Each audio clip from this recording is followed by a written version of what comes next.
खुशामदीद। आदाब। अच्छा, खुशामदीद। आई आई, तशरीफ रखें, बैठे। आई, तशरीफ रखें।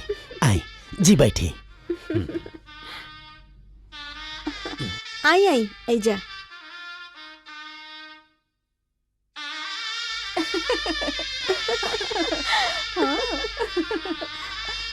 अच्छा। अस्सलाम वालेकुम। वालेकुम अस्सलाम। आई, बैठे, तशरीफ लाएं।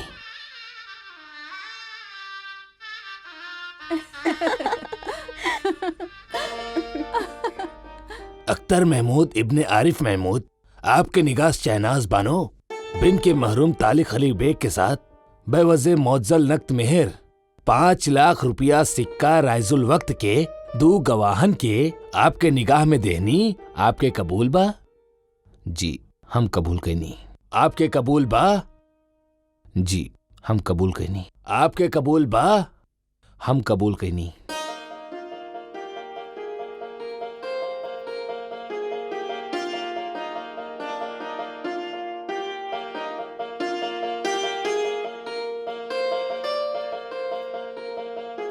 अल्हम्दुलिल्लाह। मुबारक हो, मुबारक हो, मुबारक हो के, मुबारक हो के, मुबारक हो, मुबारक हो। क्या बात है, बहुत बढ़िया। मुबारक हो, मुबारक हो। जय भाईजान मुबारक हो, मुबारक हो। हाँ, क्या बात बा भाईजान, मुबारक हो। शहनाज बानो बिनते मरहूम तारिक अली बेग आपके निगाह अख्तर महमूद इब्ने अख्तर तारिक महमूद के साथ बेवज़ह मेहरे मुअज्जल 5 लाख सिक्के राजुल वक्त 2 गवाह वकीलन की मौजूदगी में आपके निगाह में देले का आप कबूल कैली?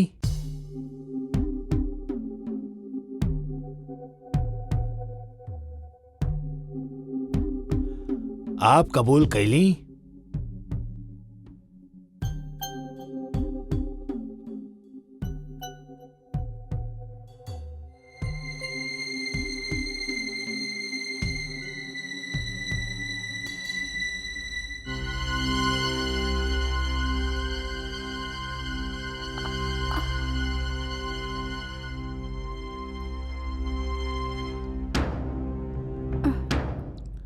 आप कबूल कैली?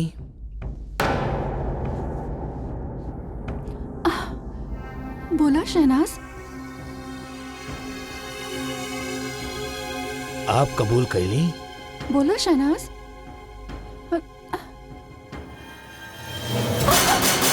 शहनाज, शहनाज, शहनाज।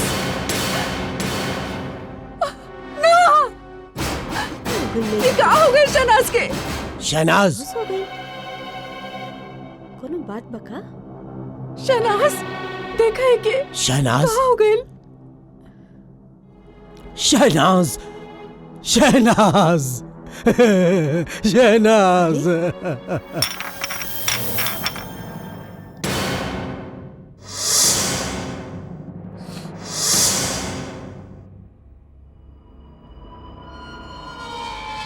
या अल्लाह, या अल्लाह। शहनाज। शहनाज। तो मर गई।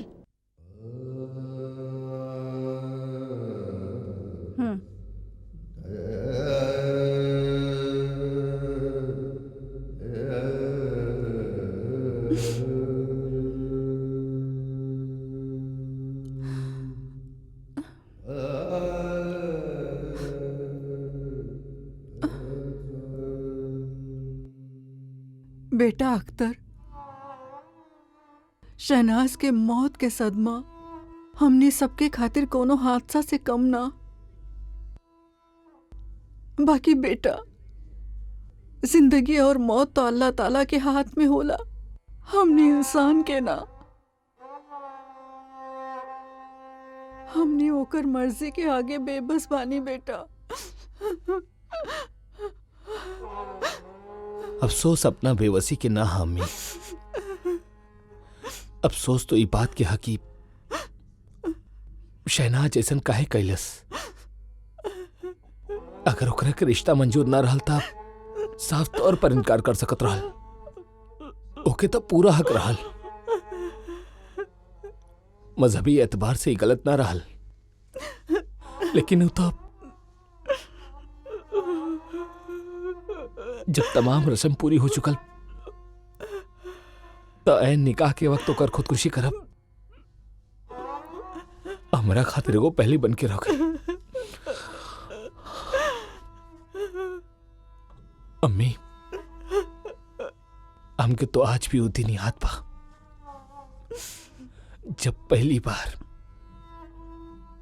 जब हमने पहली बार शहनाज के घर गल रहनी।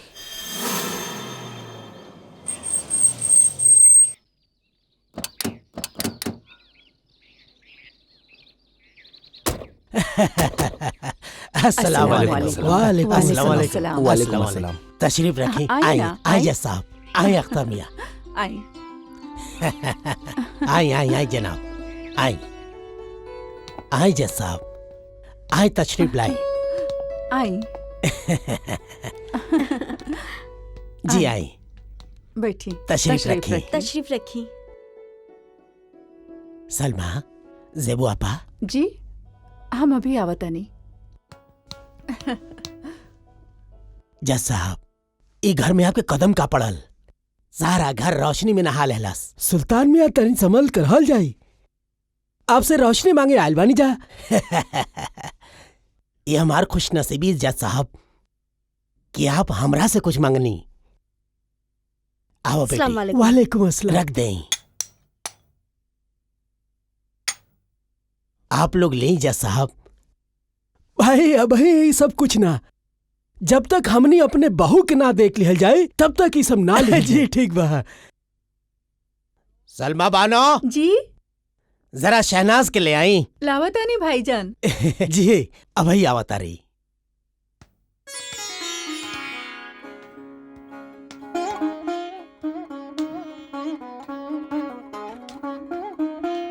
आवा शहनाज। शहनाज, ए जज साहब, उनकर बेगम और ये अख्तर मियां। वालेकुम अस्सलाम। आदाब। आवा बेटी, आओ आजा बेटी, आओ। आजा। तशरीफ रखी, बैठी। बैठा।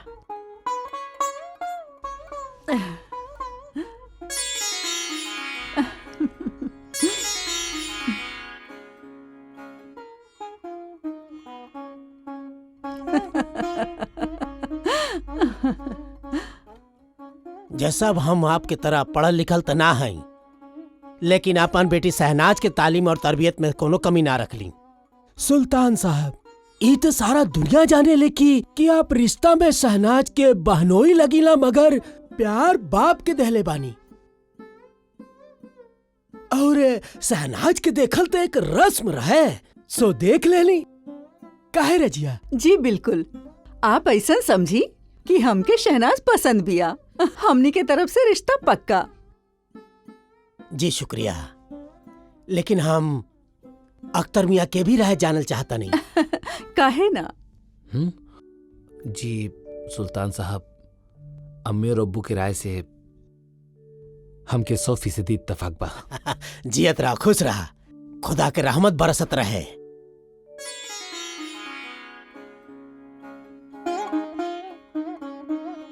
जज साहब, वैसे हम हैं तो पुराना ख्यालात के आदमी, लेकिन शादी ब्याह के मामले में हमारे ख्यालात पुराना नहीं। हमार शहनाज पढ़ल लिखल और जदीद तालीम से आ रास्ता बिया। अगर अख्तर मियां चाहे तो अंदर शहनाज से बातचीत कर सकेले, हमके कोनो एतराज ना होई। हाँ शहनाज, जा अख्तर मियां के जाके अपन कमरा दिखा दा। हाँ हाँ शहनाज, अब जा। जी अब्बू हम आवता नहीं।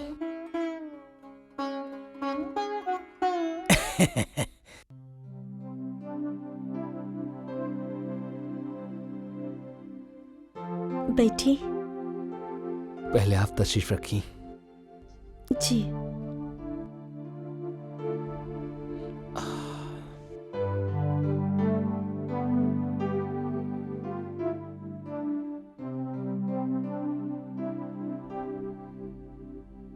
बड़ा अजीब बात बा कि हमनी दोनों हाँ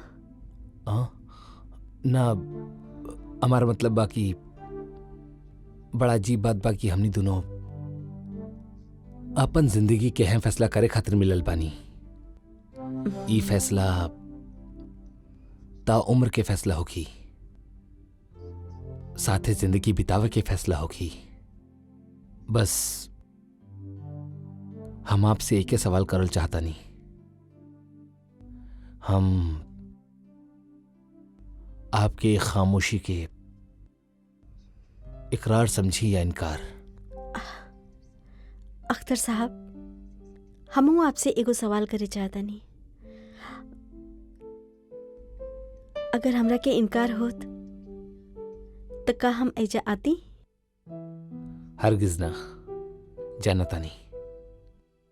फिर भी हमरा खातिर आपके राय जानब जरूरी रहल। सच पूछी तो आप जौना खूबसूरती से रिश्ता के कबूल कर ले बानी, समझ में ना रहल बा कि कौन अल्फाज में आपको शुक्रिया अदा करी। अब सब कुछ आप ही करिए या हमरा के भी कुछ करे के मौका दी है? जी, का कहल चाहता नहीं आप? दरअसल अख्तर मियाँ, शुक्रिया अदा तो हमरा के आपके करे के चाहे जे आप हमरा के पसंद कईनी। आप सिर्फ हमार पसंद ना बल्कि सलमा आपा और सुल्तान भाई के भी अव्वल पसंद बानी। और सच पूछी था, जे लड़की आपके घर जाई ओकरा के अपन किस्मत पे नाज हुई। इन नवाजी शाह की इनायत था, वरना हम का और हमारा हकीकत का। वैसे अगर अम्मी की बात पे गौर करल जाओ तो वो भी गलत ना कहत रहली, जोनो कहत रहली ठीक कहत रहली। का कहत रानी अम्मी जान? अम्मी कहत रहली कि अक्सर आ तू जौन लड़की के देखे जा रहल बड़ा, वो लाखों में कोनो एक बा। का? अब हमार मतलब बा कि लाखों में एक बा।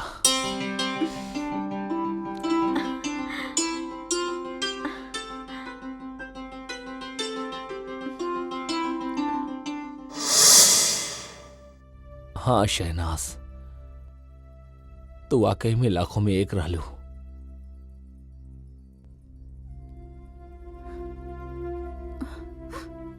अम्मी, शहनाज के मुस्कुरात चेहरा आज भी हमरा चेहरा के सामने बा। तोहार दर्द समझ सकी नहीं बेटा,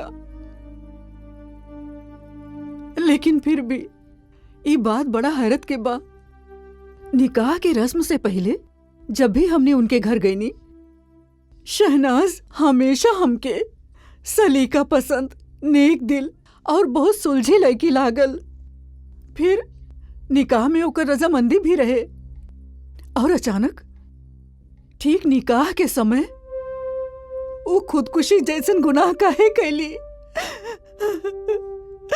सच कहा था नहीं बेटा, अभी तक हमार दिल मानते नहीं कि वो खुदकुशी कैलस। मगर रजिया बेगम में हकीकत बा कि शहनाज खुदकुशी कैले बिया। ओ हमनी से ही ना, ई जहां से भी नाता तोड़ ले बिया। खुदा होकर रूह के जन्नत बख्शे। आमीन। अब दूसर चहलम भी हो चुकल बा। और हाँ, उनके यहाँ से आयल सारा सामान हमनी के वापस करे के पड़ी। जी।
शहनाज,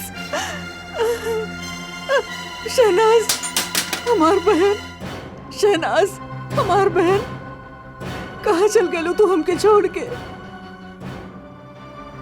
कहाँ चल गए रहलो? कहाँ चल गए रहलो तू हमके छोड़ के? सलमा, शहनाज, सलमा दीदी, सलमा हमार दीदी बहन। संभालिए अपना आपके। ई शहनाज। शहनाज ना बा, ई शहनाज ना बनी।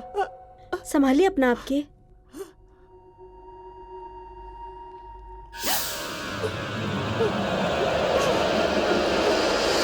माफ कर दिया हमके।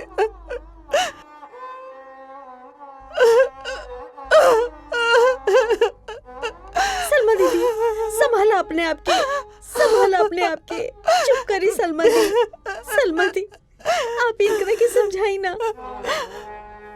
सलमा, सब्र करा, सब्र करा। अल्लाह की मर्जी के आगे इंसान बेबस बा। संभाला अपना आपके, संभाला।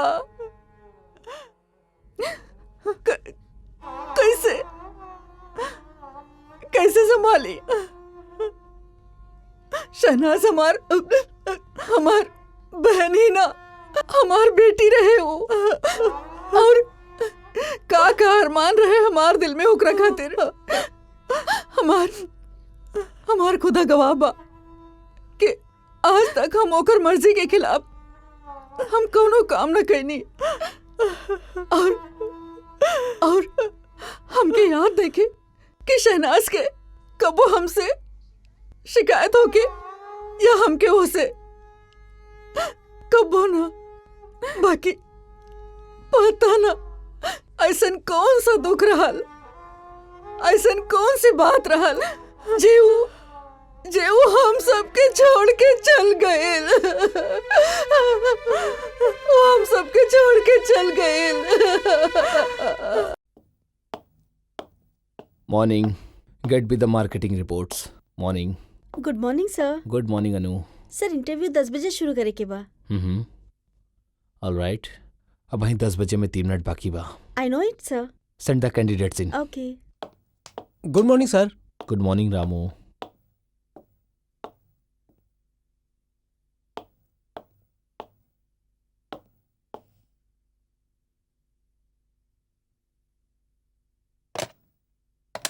अनु, send the candidates 1 by 1।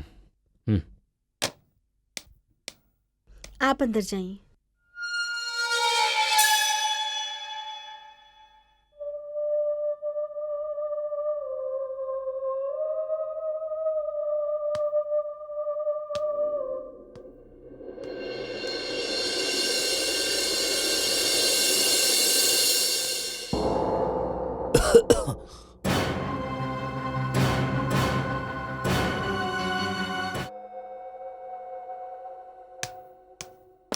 Shahnaz, good morning सर। अब वहीं यहाँ जो लेके आल रहे हो कहाँ गेल? पता ना सर। अन्नू, यस सर, का बात बा? अन्नू भाई भाई जो लेके यहाँ आल रहे कहाँ गेल? कौन सी लड़की? अनु जे के तो भाई भेजले रहलू अंदर लाल ड्रेस में। सर ये बाऊ लड़की हम यही के भेजले रानी। हाँ?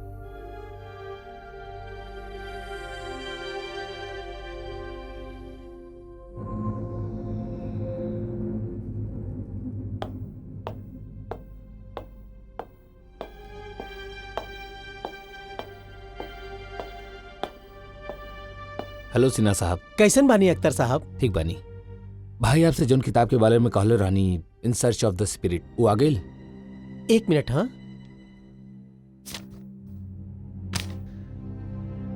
सर्च ऑफ स्पिरिट शायद आ गई बा। हम देखा था नहीं सर। यस, हम अभी आओ तनी।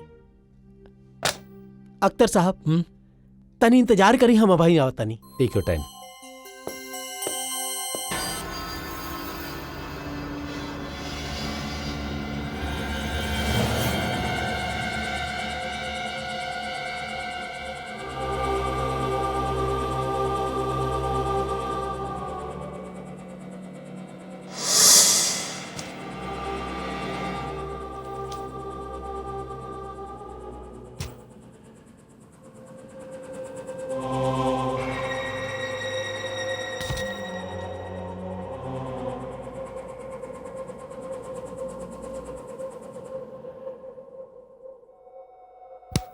ई रहल आपके किताब। शुक्रिया।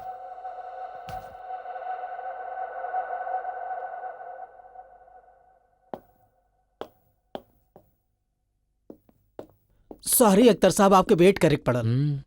हम अभी आपका किताब अरे- लेके आवा तानी। किताब तो हमके मिल चुकल। आप खुद ले लेनी। ना कोनो लड़की लाके देलस। लड़की देलस? अख्तर साहब, हम दोनों के अलावा और केहू बा ना, और लड़की ही किताब लाके देलस। कहा?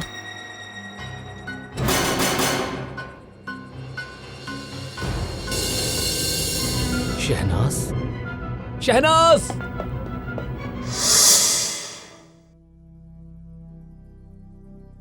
ये तू का कहत बड़ा अख्तर? जी अम्मी, बिल्कुल सच कहा तानी। ना ना अख्तर, ये मुमकिन ना। जरा सोचा, दुनिया से एक बार जाए वाला कबो वापस आवे लेका? बेटा, ये केवल तुहार वहम बा। अब हम आपके कैसे समझाई, कैसे यकीन दिलाई? चला मन्नी जी के ऑफिस में हम देख ली, वो हमार वहम हा। लेकिन ये किताब लाइब्रेरी में वो खुद हमके दिलस।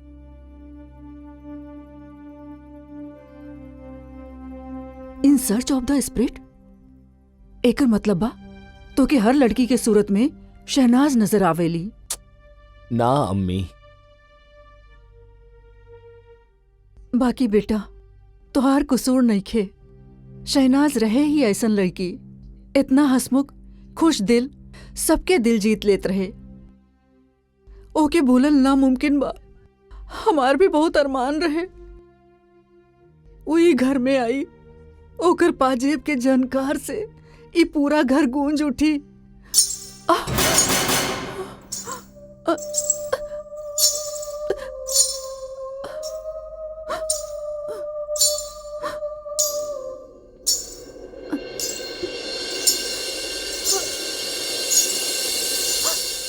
अख्तर, अख्तर, ई पाजेब की झनकार कहाँ से आवत बा? पाजेब की आवाज? ना तम्मी। का? तो क्या आवाज सुनाई नहीं देत?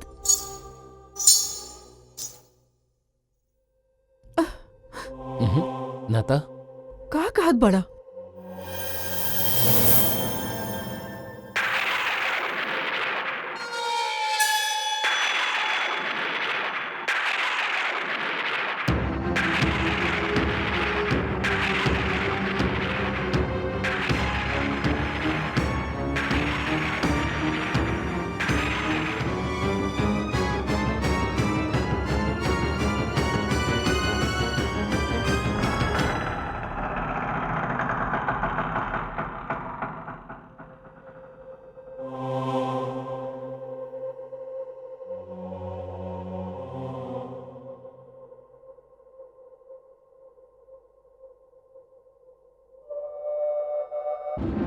अख्तर,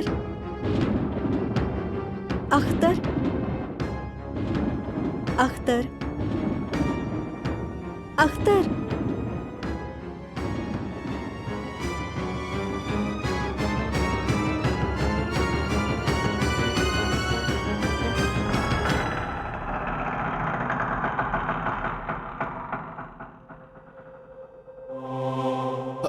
शहनाज, शहनाज,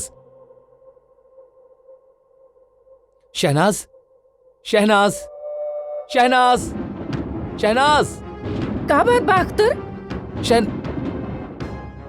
अम्मी, शहनाज, शहनाज, का अम्मी, कहत बड़ा? शहनाज, शहनाज। अख्तर, अपने आप के संभाला। अम्मी, वो यही रहल, अब यही यही दिखाई दे रहल। यह केहू नहीं के तो के गलतफहमी होत बा। अम्मी, हम बिल्कुल सच कहा था नहीं कि शहनाज ये बा। शहनाज, शहनाज, शहनाज, शहनाज,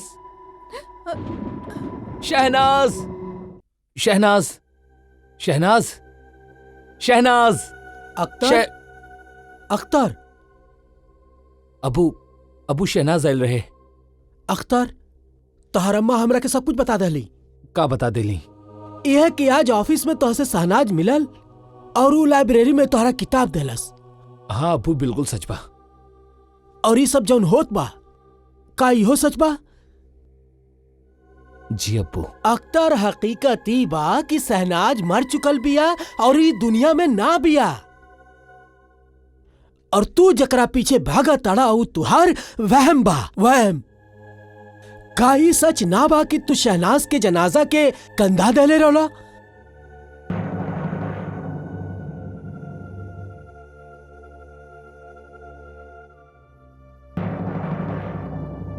तू ओकरे कब्र में मिट्टी देले रहला?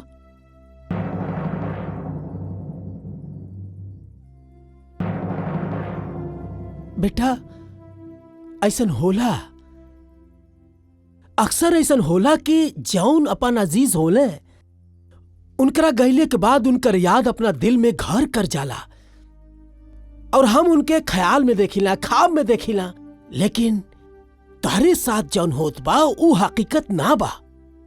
ई सब ख्वाबो ख्याल के बात बा। ई महज तुहार वहम बा, सिर्फ वहम। भुला जाई सब बात की बेटा, तू पढ़ल लिखल बाड़ा। अगर तू शहनाज के मौत का सदमा अपने दिल से ना निकल तो ई वहम दीवानगी के शक्ल इख्तियार कर सकेला। अल्लाह, जा जा के कमरा में सुत जा। आप इनके कमरा में ले जाइए। आओ बेटा, ओके अपन जहन से निकाल दो। बेटा होकर इंतकाल हो चुकल।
अरे भाई रजिया, तनी हमके एक गिलास पानी दे दी।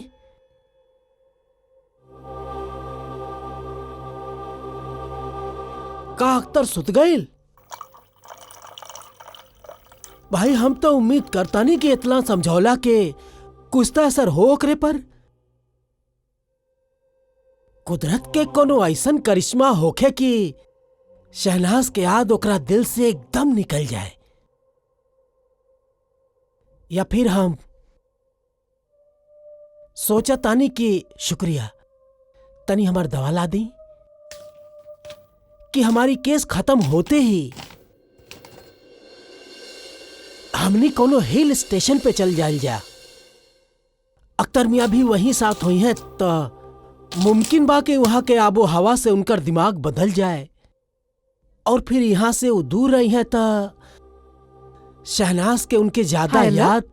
ये अकेले केकरा से बतियाता नहीं रहुआ? अरे भाई आप ऐसे बात करता नहीं। हमरा से लाई हमार दवा कहाँ बा? दवाई कब मांगनी रहुआ? अरे भाई जब आप पानी के गिलास रख गए तब आपसे कहनी दवा लावे के। ग्लास हम रखनी? हम तो अभी आवतानी कमरा में। अबे आइलू।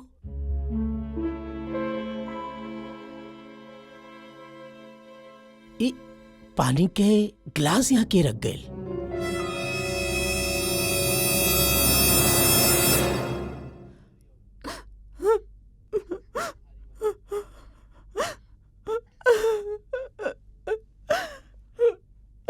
मत रोआ सलमा, मत रोआ।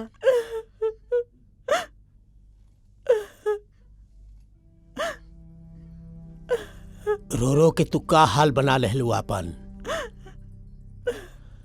अपना आप के संभाला सलमा। एक शहनाज के गम का कम बा हमरे खातिर। अब तुहार हाल देख के कलेजा कापे लगल बा हमार। खुदा के वास्ते रोक लाई आंसुअन के। हम का करी हम। हवेली के जौना कोने पर हमार नजर पड़ेला, हमके हर जगह शहनाज की सूरत नजर आवेले। लागेला वो इहे मौजूद बिया। इ तोहार मोहब्बत और शफाकत के असर बा सलमा। हम जाने तानी कौना कदर प्यार करत रहलू तू ओकरा से। हम कम प्यार ना कैनी ओकरा से। ओकर मौत का गम था इस जिंदगी के साथ है जाई, पर हम तो के हालत में ना देख सकेनी। सुल्तान भाई, हमार एको बात माना था, सलमा दी के आप यहाँ से कहीं दूर ले जाई। ना, हम ही हवेली छोड़ के कहीं ना जाए, कहीं ना। और रहल रोवे के सवाल, तसेबू आपा, रोवल तो अब हमार मुकद्दर बन गइल बा। सुल्तान, हम ही हवेली छोड़ के कहीं ना जाब। आप हमके हमार हाल पे छोड़ दी, हमके हमार हाल पे छोड़ दी। सलमा,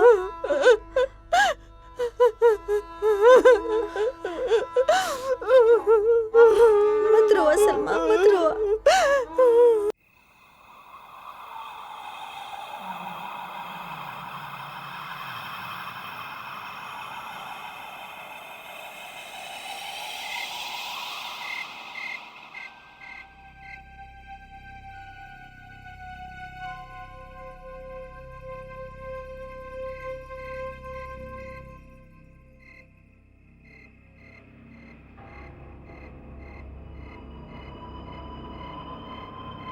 शहनाज, बार बार जौन सवाल हमरा जहन के परेशान कर रहल बा, उहे सवाल हम तोहरा से पूछे आइल बानी। काहे कैलू तू ऐसन? शहनाज, काहे कैलू तू ऐसन? हम जहां भी जाइला,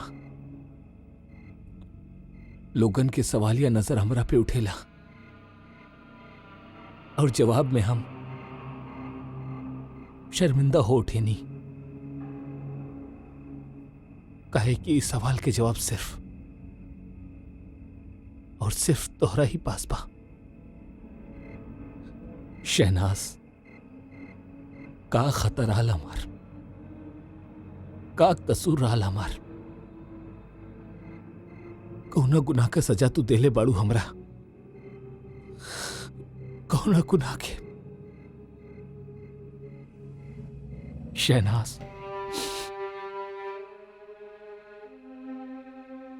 जब तक हमके हमार सवाल के जवाब ना मिल जात, हम वादा करता नहीं, हम हर रोज यही चाहे और यही सवाल तोरा से बार बार दोहराई, हर रोज। शहनाज, काहे कहलू तू ऐसा?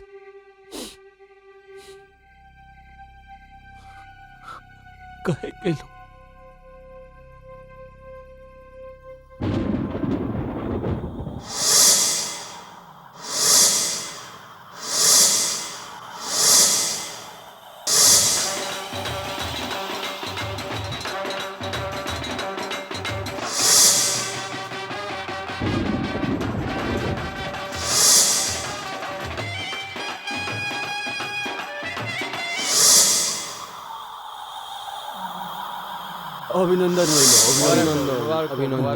शहनाज बानो बिनते मरहूम तारिक अली बेग आपके निगाह अख्तर महमूद इब्ने अख्तर तारिक महमूद के साथ बेवजह मेहरे मुअज्जल 5 लाख सिक्के राजुल वक्त 2 गवाह वकीलन की मौजूदगी में आपके निगाह में देले का आप कबूल कैली? आप कबूल कैली? आप कबूल कैली? बोला शहनाज, बोला शहनाज।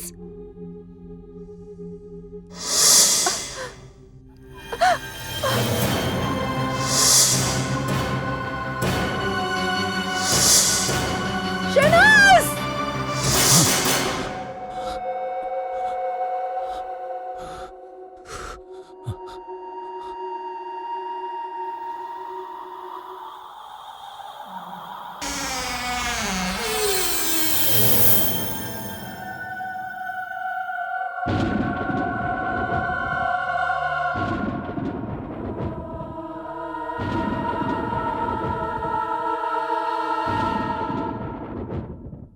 कौन?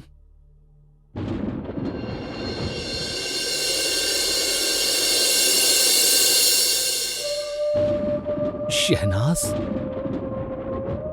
शहनाज? शहनाज?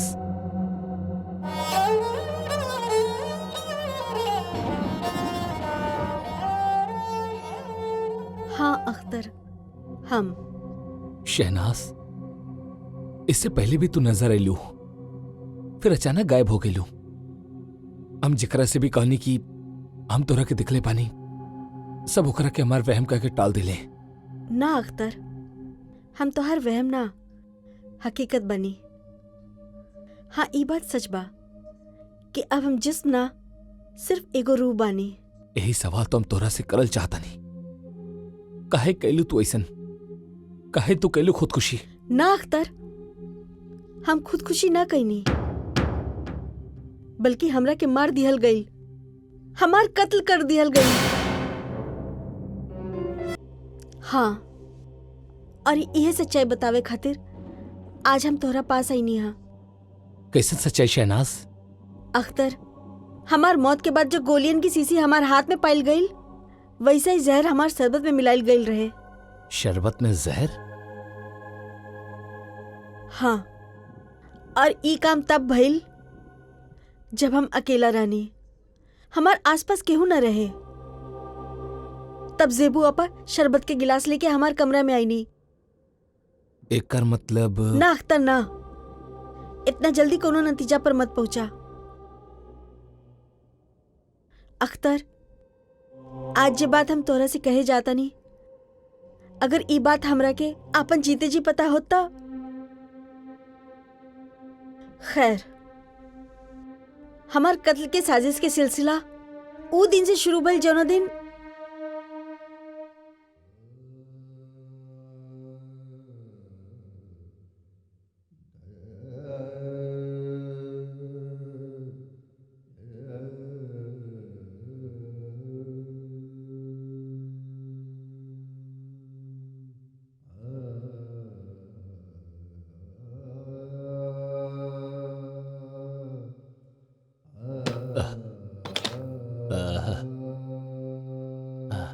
डॉक्टर साहब, सुल्तान साहब, आप आई हमारे साथ।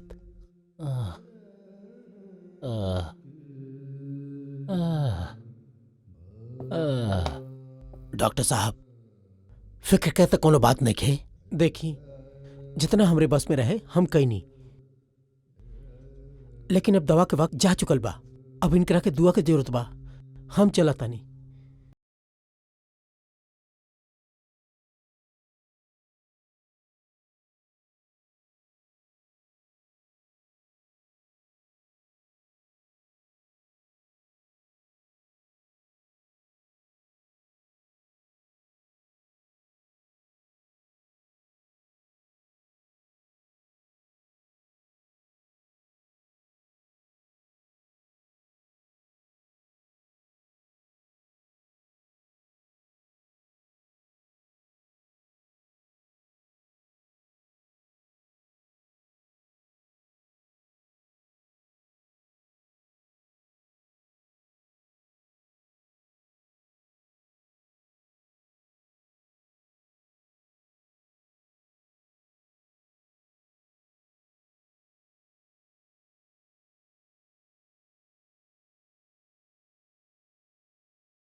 ट्रस्टी गार्डियन बाड़ा।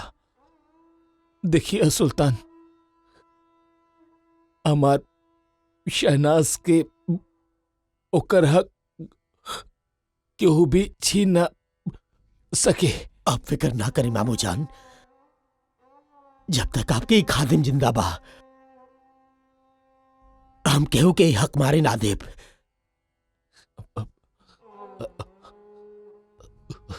ने बिटिया सलमा, बिटिया अमरा करीब आवा। अब्बू, मामू जान, मामू जान, मामू जान।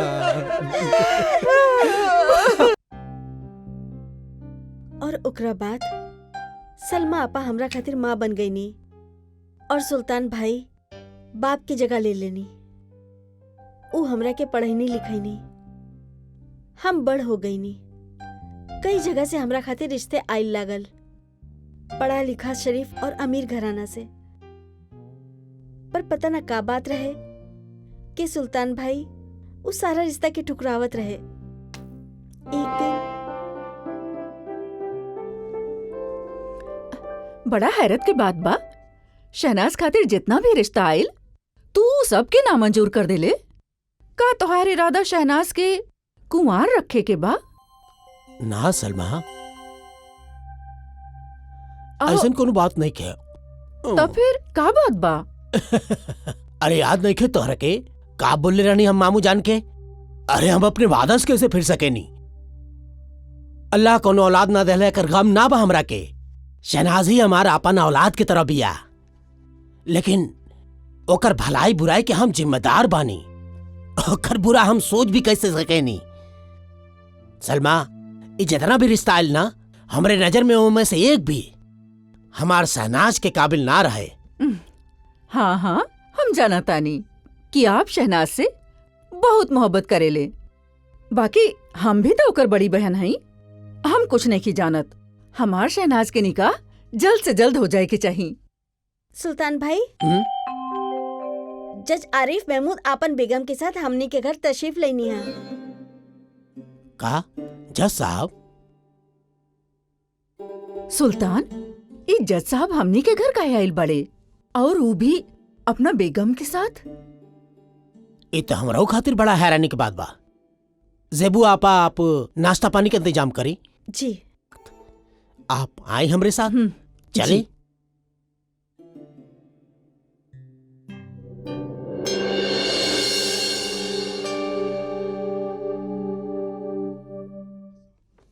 अस्सलाम वालेकुम जज साहब। वालेकुम अस्सलाम। वालेकुम अस्सलाम। आप भाई हमार बेगम? आदाब अर्ज है। आदाब। आप हैं सुल्तान साहब और इनकर बेगम। जी तशरीफ रखें। शुक्रिया। जज साहब खुद आके ई गरीब खाना के रौनक बख्श में हमने कबो सचले ना रहली जा। ना सुल्तान साहब, हमने ई घर में आके ई घर के रौनक ना बढ़ौले बानी जा, बल्कि हमने ई घर के रौनक के तलाश में आयल बानी जा। जी हम कुछ समझनी ना। सुल्तान साहब, अल्लाह के दुआ से हमनी के बेटा अख्तर महमूद मियाँ कंप्यूटर इंजीनियर बन गए बाड़े। माशा अल्लाह, माशा अल्लाह, खुदा मुसलसल तरक्की बख्शे उनके। और अब हमनी उ रौनक के बात कइल जाओ जौन ई घर में बिया।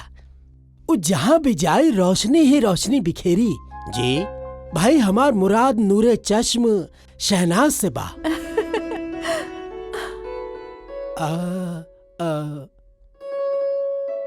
अभी ना कहल जाए कि ओकरा खूबसूरती के बारे में हमके कैसे पता चलल। देखी, मुश नजर त ना आवेले, लेकिन ओकर खुशबू हर जगह फैलेला। का भेल सुल्तान साहब? जी दरअसल हमके अपने कान पे यकीन ना आवता। हम कोनो गलत बात कह देनी? ना जज साहब, आपके इतना ऊंचा घराना, आपका नाम, आपका रुतबा हम का और हमनी क्या औकात का। भाई सुल्तान साहब, जहां तक ज़र्फ और खानदान का सवाल बा, आप भी ये शहर में केहू से कम नहीं खे। और फिर हम शहनाज के अपने घर के बहू बनावल चाहता नहीं। हाँ, अगर आपके हमरे साहबजादे के बारे में कुछ मालूमात करे खोके तो वो करके आप अपना दिल के तसल्ली कर ले। जी बात नहीं खे। हम जाना थी सुल्तान साहब कि शादी ब्याह के मामला इतना जल्दी तय ना हो खेला, पर फिर भी हमके आपके जवाब का इंतजार रही। अच्छा भाई, अब हम नहीं चलाता नहीं। ये कैसे हो सकेला जज साहब? आप पहली बार भाभी जान के साथे गरीब खाने पे तशरीफ लैली, बगैर कुछ खैले ना जा सके नहीं। भाई नाथ सुल्तान साहब, एकरे खातिर हमनी कोनो खास मौका दिखल जाई। ठीक, अभी हमनी चल जाई। आई जी, बेहतर आई, आपके हम बाहर छोड़ देता नहीं। खुदा हाफिज।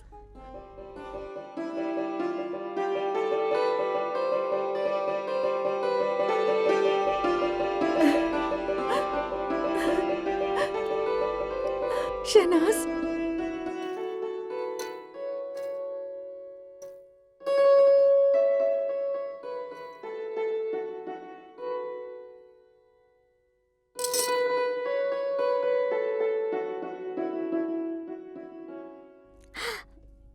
अरे जेबू आपा, आप ओइजा काहे खड़ा बानी? ऐजा आई ना।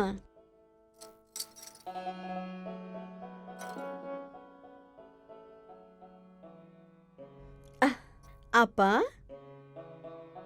ऐसे का देखतानी? आप देखतानी कि हमार बेटी कितना खुश बाड़ी।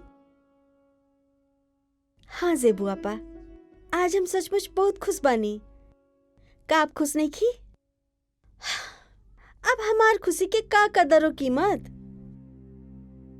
ई का कहता नहीं आप पापा? सच्ची तो कहता नहीं हम। ई घर में खुशी तो ऊ वक्त तक बा जब तक कि तू ई घर में बा। तो हर जाए के बाद न जाने का हुई। केहू और का तो हम कुछ ना कह सके नहीं, मगर सुल्तान भाई। सुल्तान भाई, हाँ, जैसे जैसे तोहर शादी के तारीख करीब आवता, सुल्तान भाई ऊपर से तो खुश नजर आवता रे, मगर लागता अंदर अंदर उनकरा के कोनो गम खाए जाता।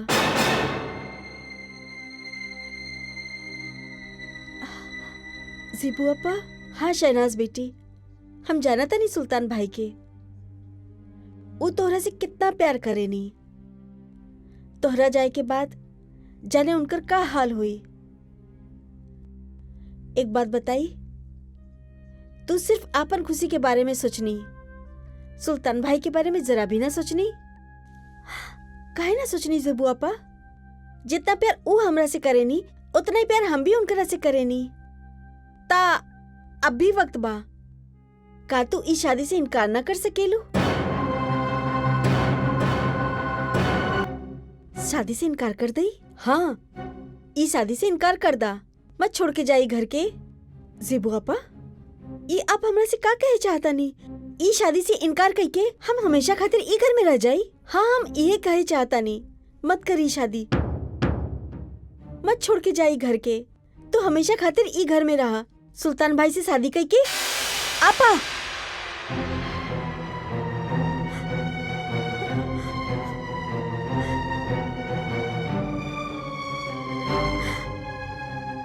ई का कह देनी आप? सुल्तान भाई सिर्फ हमार बहनों ही ना, हमरा खातिर हमार वालिद की तरह बाड़े। का कोनो लड़की अपन वालिद से शादी करी? ना ना शहनाज बेटी, कितनी गिरी हुई और गलीज बात कहनी है आप हमरा से। और हम ई जाने चाहता नहीं कि ई बात आपसे के कहल वालस? सुल्तान भाई ना? ना ना, ई बात सुल्तान भाई ना कहनी, ई तो हम अपन तरफ से कहता नहीं। का ज़ेबू आप जानता नहीं हमार दिल में आपके खातिर कितना इज्जत रहे, मगर आप जे कुछ भी हमरा से कहनी ओकरा बाद आप हमार नजर से ई तरह गिर गई नहीं है कि हाय अल्लाह, शहनाज हमरा के माफ कर दा, वो तो हम गलती से कह देनी। शहनाज, शहनाज हमरा के माफ कर दा, हमरा के माफ कर दा, हम तो अनजाने में ही कह देनी। वो तो सुल्तान भाई के हम उदास देख के बदहवासी में कह देनी। अल्लाह जाना था कि हम जाद मुझ के ना कहनी, हमरा के माफ कर दा शहनाज बेटी। ज़ेबू आपा, अगर आपकी जगह ई बात कही और कहलस होत ना तो हम ओकरा के कबो माफ ना करती। अरे ऐसा मत कहा, अल्लाह जाना था कि हम ये सब जानबूझ के ना कहनी, वो तो गलती हो गई, हमरा के माफ कर दा, हमरा के माफ कर दा बेटी। उठी, ठीक बा, हम आपके माफ कहनी। हम ना जानतनी कि कौन जज्बे में आकर आप हमरा से ई बात कहनी हा, लेकिन एगो बात याद रखी। का बेटी, भूल जाई कि आप ऐसा कोनो बात हमरा से कहले भी रानी, काहे कि ई बात के भनक भी सलमा आपा के लग गल था। ना ना, तू फिक्र मत करा, ई बात के पता कहियो के भी ना चले। तू हमरा के माफ कर देलू, यह सब कुछ हो गइल। हमरा के माफ कर दा।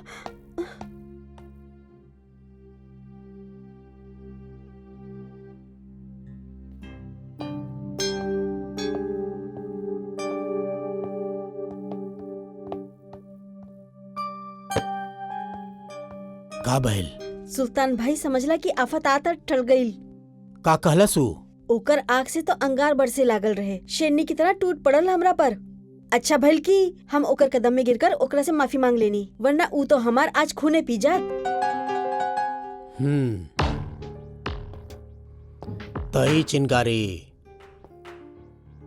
शोला बन गइल बिया। शोला ना, ज्वालामुखी बन गइल बाऊ। एक बात कही सुल्तान, तू ई काम में बहुत देर लगा देलस। जब तक शहनाज के रिश्ता तय ना भइल रहे ना, ओकर दिल एगो कोरा कागज के जैसन रहे, मगर अब ऊपर अख्तर मियाँ के तस्वीर छप गइल बा। अब तो ई घर में खुशी के सहनाई बजी, ढोल बजी, मेहंदी लगी और शहनाज दुल्हन के लिबास में तोहरा से गला मिलकर ई घर से विदा हो जाई। खुद तो रोइबे करी, मगर जात जात तोहरा के भी रुला के जाई, ई घर से अपन हिस्सा के आधा जायदाद और आधी दौलत लेके। हाँ जेबू आपा, ओकर हिस्सा तो ओके देवही के पड़ी। मामू जान के वसीयत तो पूरा करही के पड़ी। देखा जेबू आपा, अगर हमने वसीयत के जिक्र ना करी तो फिर वो वसीयत के जिक्र सलमा दीदी करी। और फर्ज करा अगर सलमा भी खामोश रहल तो फिर शहनाज अपन हिस्सा खुद मांग ले। जानत नहीं खे की घर में जाता रही हूँ, ओकर ससुर जज्बा। ना जेबू आपा, हम कोनो भी हालात में उस जायदाद के पटे ना दे। तो फिर क्या कर ले हैं आप? एक आखिरी कोशिश। अब तो बस एक का रास्ता बचल बा, आखिरी रास्ता।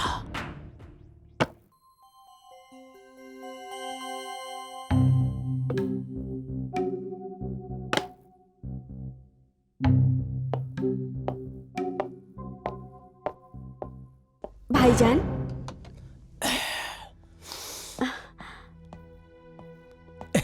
शहनाज, अस्सलाम वालेकुम। वालेकुम अस्सलाम। आप कहीं बाहर से आवत नहीं? हाँ, ई का बा? दवाई के शीशी है। केकरा खातिर? जेबू आपा के खातिर। काहे का भइल उनकरा के?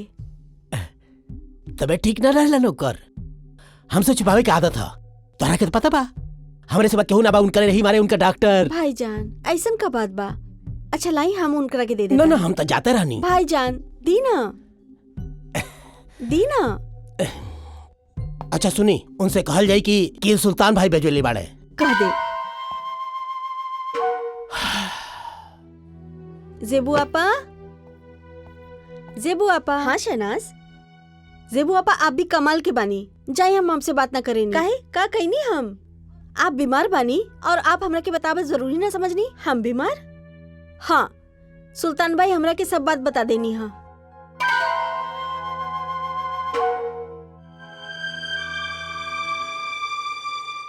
हाँ, अब का करी, थोड़ा नरम गरम बा हमार तबीयत, लेकिन आप हमरा के ई बताब जरूरी ना समझनी। अब एमे का बतावे के बा बेटी?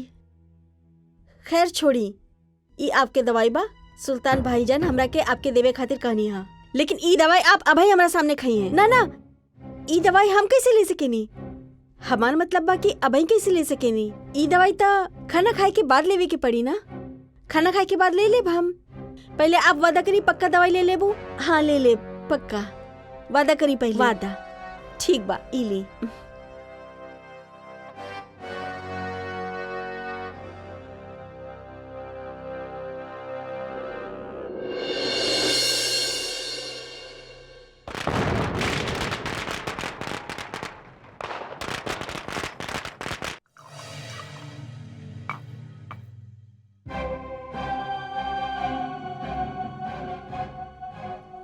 ये शरबत बा आपा, पकड़ी के पकड़ी आपा।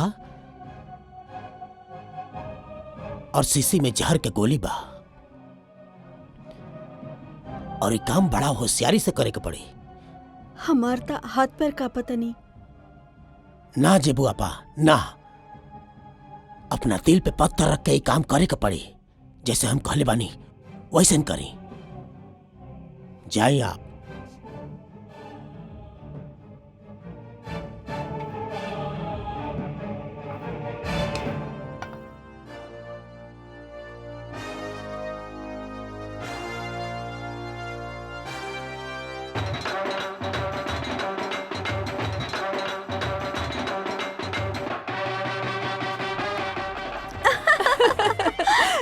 कितना सुंदर लागत बिया। माशाल्लाह, खुदा के नूर बरसता एकरा पर।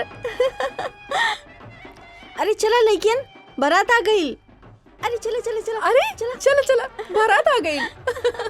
चलो चलो। अरे संभल के चला। हाय हमार बेटी, दुल्हन के लिबास में तब बहुत ही सुंदर लगा तारू। बहुत थक गई हो ना सुबह से। इला शरबत पीला, तोरा के राहत मिली। शुक्रिया आपा। आप नहीं, तू पीला।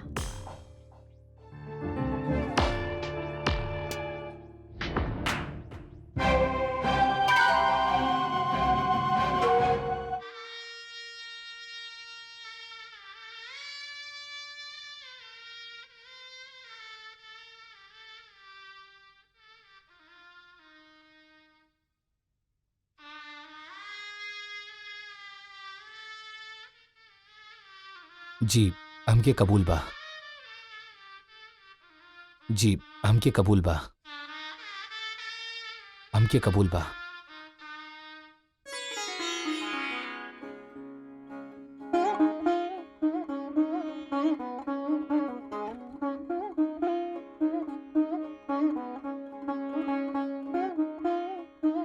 मुबारक हो के, मुबारक हो, मुबारक हो भाई, मुबारक हो के, मुबारक हो के।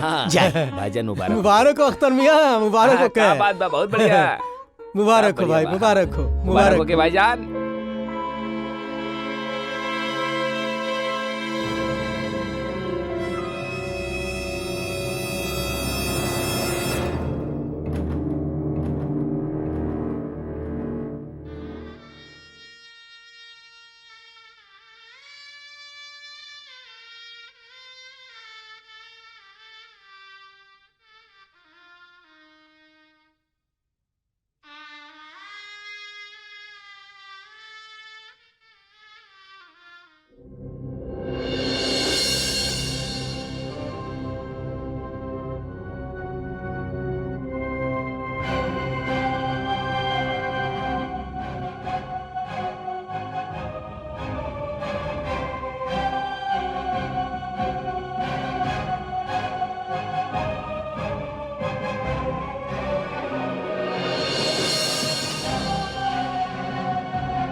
बोला शहनाज।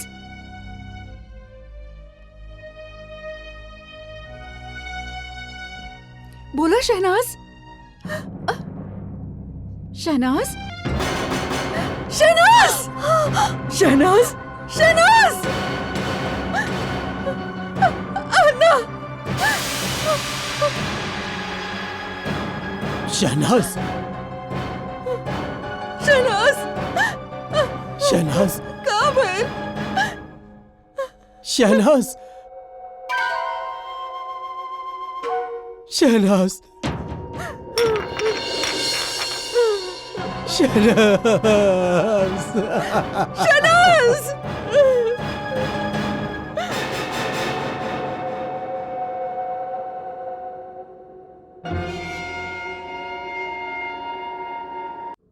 और ओकरा बाद जे कुछ भी भइल, ऊ तो आप अच्छा तरह से जाने नी।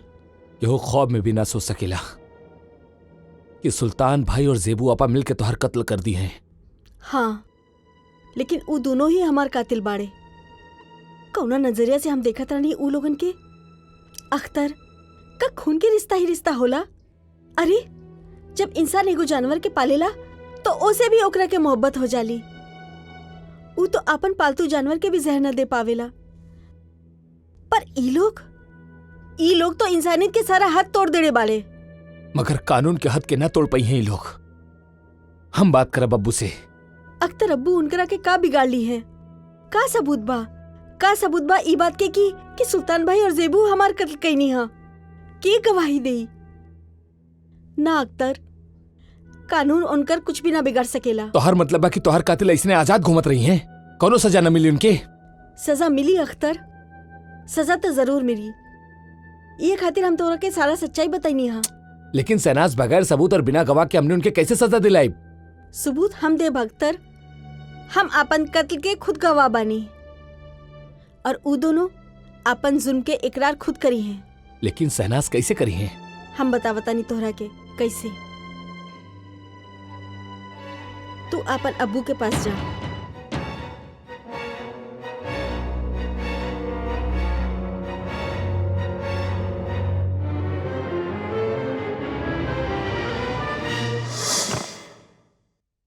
जी अब जज साहब आप। हाँ सुल्तान साहब। आदाब अर्जा। आदाब।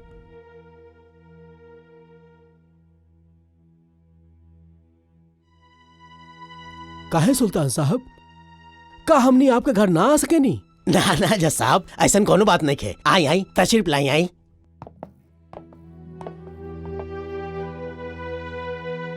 जी तशरीफ। शुक्रिया।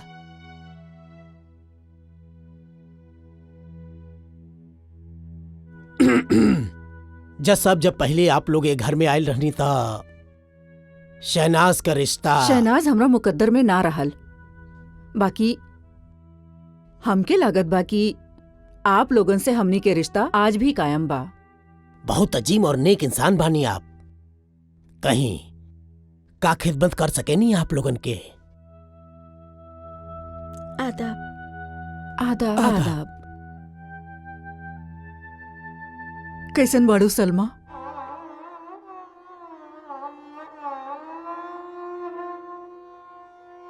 कहीं का खाती रहनी है? दरअसल हमने आपसे कुछ मांगे आयल बानी जा।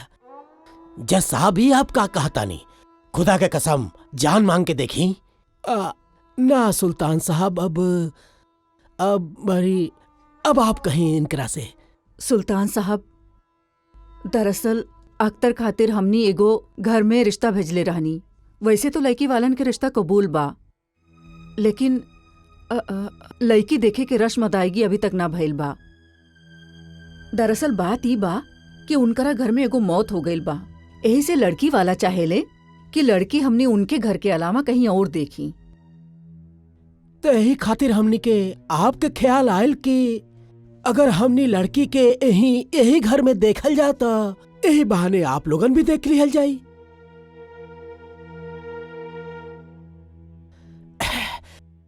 जैसा भी घर आपका बा। शुक्रिया सुल्तान साहब। अब बस एक छोटा सा तकरीब हुई और हमें कुछ कम लोग हुई हैं, लेकिन हमें खास लोग। तकलीफ खातिर माफी चाहता नहीं। एमे तकलीफ कैसे जज साहब, आप तो हमनी के शर्मिंदा करे पे आमादा बानी। ई तो हमारी इज्जत अफजाई हुई। तो ई तय रहल की रस्म कल रात के ही हुई। जी बेहतर बा।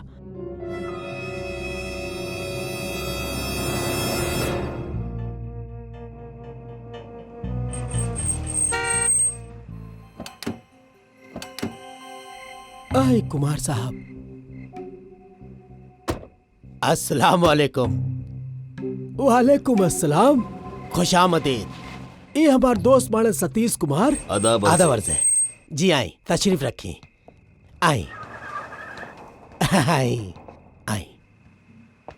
जी वाकई आपसे मिलके बहुत खुशी भइल। आई वर्मा साहब, तशरीफ लाई। तशरीफ रखें। शुक्रिया। सलमा कहाँ बाड़ी? कहीं का लेवल जाइए आप लोग। घर तो आपके बा सुल्तान साहब, बाकी खिदमत आज आपके हम करब। हमके त इंतजार बा बस ओके जेके हम।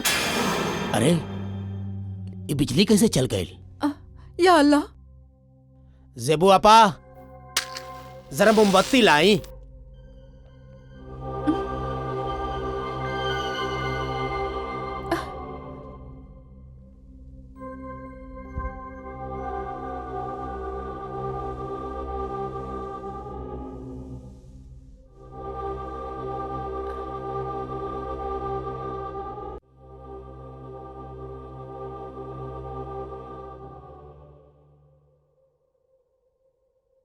जेबू आपा तनी शरबत भी लाई।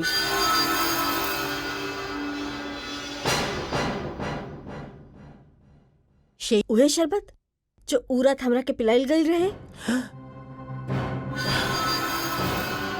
शहनाज,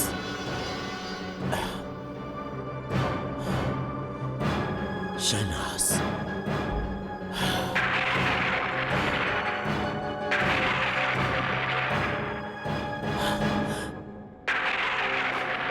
ना शहनाज, शहनाज हमारे पास मत आओ।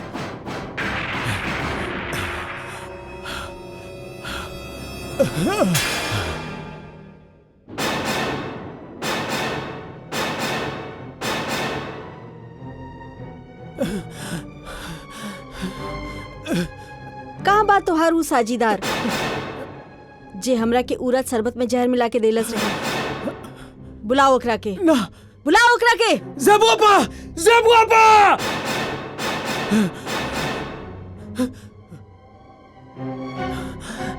जेबू आपा। काबिल सुल्तान,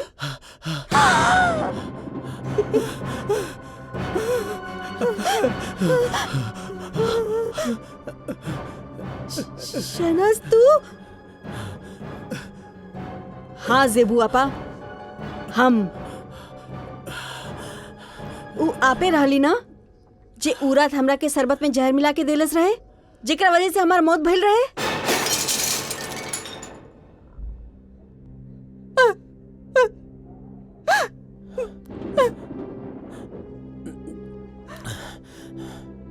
सुल्तान, ये तू रहले? तू जे ई बदजात के हाथ हमार बहन के जहर पिलवा के मरवा देला? सलमा आपा, आप कुछ मत कहीं। ई दोनों तो हमार मुजरिम बा। जब तक हम जिंदा रहनी, जिस्म रहनी, ई खातिर कमजोर रहनी, लेकिन अब हम एगो रूह बानी, जिस्म के कैद से आजाद। अब हम कमजोर ना बल्कि सारा ताकत के मालिक बानी। अब हम जे चाहिए वो कर सकेनी। ना ना शहनाज, हमरा के माफ कर दा। ना ना शहनाज, हमने गुनाह कैले बानी, हमने गुनाह कैले बानी, हमें कबूल करता नहीं।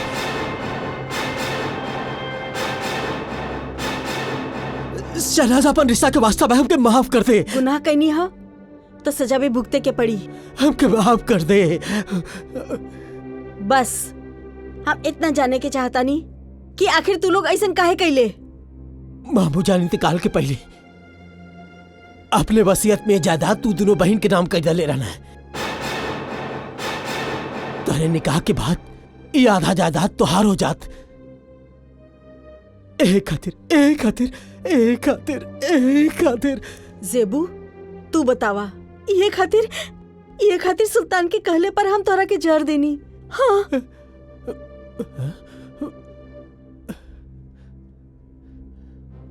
सुल्तान, कई सच कहा तारी?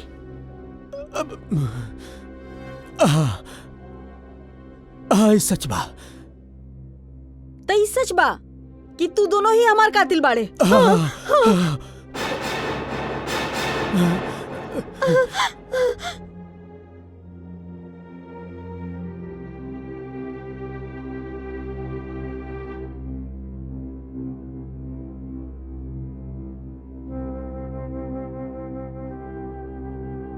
अख्तर, हम जानता नहीं कि तू हमरा के जी जान से चाहलस हा, लेकिन ई बात की अफसोस रही कि हम दोनों मिल ना पैनी। शहनाज, ई मत सोचिया भूल जाइब हम तोहरा, दूर रहकर भी चाहिब तोहरा। अगर शोहर बन के रास ना आइब, ताजनबी बनकर भी याद आइब तोहरा। शुक्रिया अख्तर, हमार काम हो गई। आप सबके भी बहुत बहुत शुक्रिया।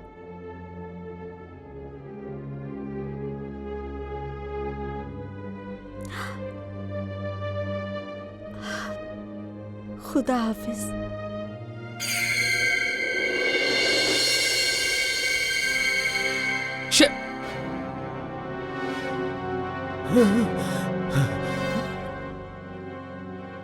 कमिश्नर साहब, ये दोनों बज्जात अपन जुर्म कबूल कर ले बाड़े। कमिश्नर साहब, इनके इनकर गुनाह की सजा मिले के ही चाहिए। आप दोनों चलिए हमरा साथे।